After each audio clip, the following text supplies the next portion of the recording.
Tuzdуу тамак кан басымды көтөрүшү мүмкүн. Бирок белгилүү болгондой, бул жалгыз эле көйгөй эмес.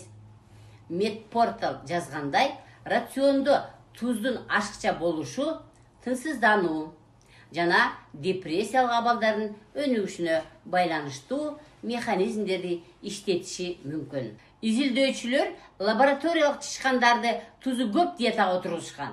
5 жумадан кийин бул жаныбарларда депрессиянын белгилери байкала баштаган. Алар айлана чөйрөгө болгон кызыгуусун жоготуп, кыймылсыз жана пассивдүү болушкан.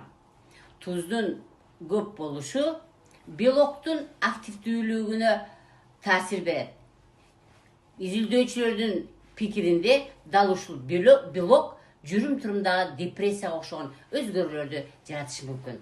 Ал эми бул белок өчүрүлгөн жаныбарларда ошондой эле туздуу тамакты жешкенине карабастан мындай өзгөрүүлөр болбой калган. Бул ачылыш психикалык ооруларды дарылоонун жана алдын алуунун жаңы ыкмаларын иштеп чыгууга негиз болушу мүмкүн.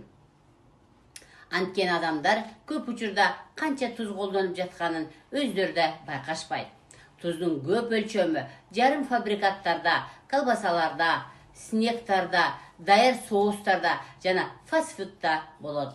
Даяр продукциялардын курамындагы туздун көлөмүн көзөмөлдөө кыйын. Адистер тамак аштын курамына көңүл бурууну жана үй шартында даярдалган тамактарга артыкчылык берүүнү сунушташат.